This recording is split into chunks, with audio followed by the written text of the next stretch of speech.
Market போயிருந்தப்ப முடவாட்டுக்கால் கிழங்கு வித்துட்டு இருந்தாங்க. வாங்கிட்டு வந்தேங்க. ஒரு 2 பீஸ் மட்டும் வாங்கிட்டு வந்திருந்தேன். ரூ. 30 ரேட்டு.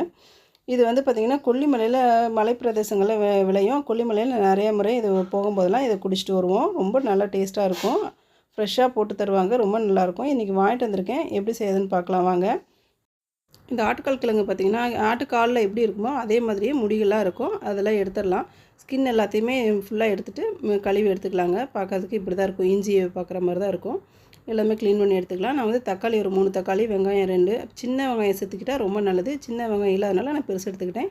இஞ்சி, பூண்டு, தக்காளி, வெங்காயம் இது எல்லாமே எடுத்துக்கலாம். இந்த கிழங்குகளை வந்து நல்லா தட்டிக்கலாம். இப்போ பீஸ் பீஸாக கட் பண்ணி போட்டு இடிகல்ல வச்சு இடித்து தட்டி எடுத்துக்கலாம். இப்போ தக்காளியை மட்டும் கட் பண்ணிக்கலாம். மற்றது எல்லாமே தட்டி எடுத்துக்கலாம். அப்போ தான் அந்த ஃப்ளேவர் நல்லா இறங்கும். எசன்ஸ் இறங்கும் போது நல்லா டேஸ்ட்டு கொடுக்கும். அதனால் எல்லாத்தையுமே நான் இடிகல்லையே தட்டி எடுத்துட்டேங்க.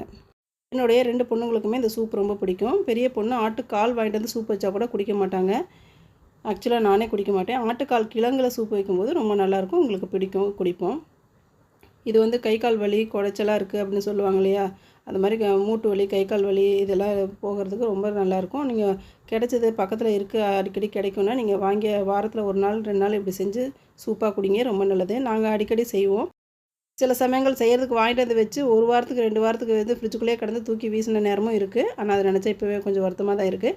இன்றைக்கி என்னுடைய சின்ன பொண்ணு கேட்டாங்கன்னு சொல்லி வாங்கிட்டு வந்துருந்தாங்க. இப்போ எல்லா பொருளும் நம்ம தட்டி எடுத்தாச்சு. எடுத்ததில் ஒரு பாத்திரத்தில் எண்ணெய் ஊற்றி கொஞ்சமாக கருவேப்பிலை, அப்புறமேட்டு சோம்பு, சீரகம், மஞ்சத்தூள் கொஞ்சம், கரம் மசாலா கொஞ்சம் இது எல்லாத்தையும் ஆட் பண்ணிக்கலாம். எண்ணெயிலேயே கருகிற போது அதனால் நான் சுவிட்ச் ஆஃப் பண்ணிட்டு தான் இது லைட்டான சூட்டுதில் தான் நான் அதில் வறுத்தேன். இந்த சமயத்தில் நம்ம தட்டி வச்சுருந்த எல்லா பொருளையும் அதில் ஆட் பண்ணிக்கலாம். ஒரு 2 நிமிஷம் மட்டும் நல்லா வதங்கிக்கிட்டோம் எண்ணெயிலேயே. அந்த பச்சை வாசனை போனதுக்கப்புறம் தேவையான அளவு தண்ணி ஊற்றிக்கோங்க. உங்களுக்கு எவ்வளோ தேவையோ அந்தளவுக்கு தண்ணி ஊற்றிட்டு உப்பு போட்டுக்கலாம். அவ்வளோதாங்க. நல்லா கொதிக்கட்டும்.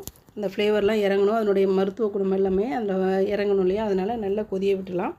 ஒரு மூடி போட்டு மூடி கொதிய விட்டுக்கலாம். அதுக்கப்புறமேட்டு நல்லா கொதிஞ்சதுக்கப்புறம் இறக்கி உங்களுக்கு தேவையான கொத்தமல்லி, புதினா அல்லது இப்போ பெப்பர் பொடி இது மாதிரி ஏதாவது ஆட் பண்ணிவிட்டு நீங்கள் அப்படியே குடிச்சிடலாம்.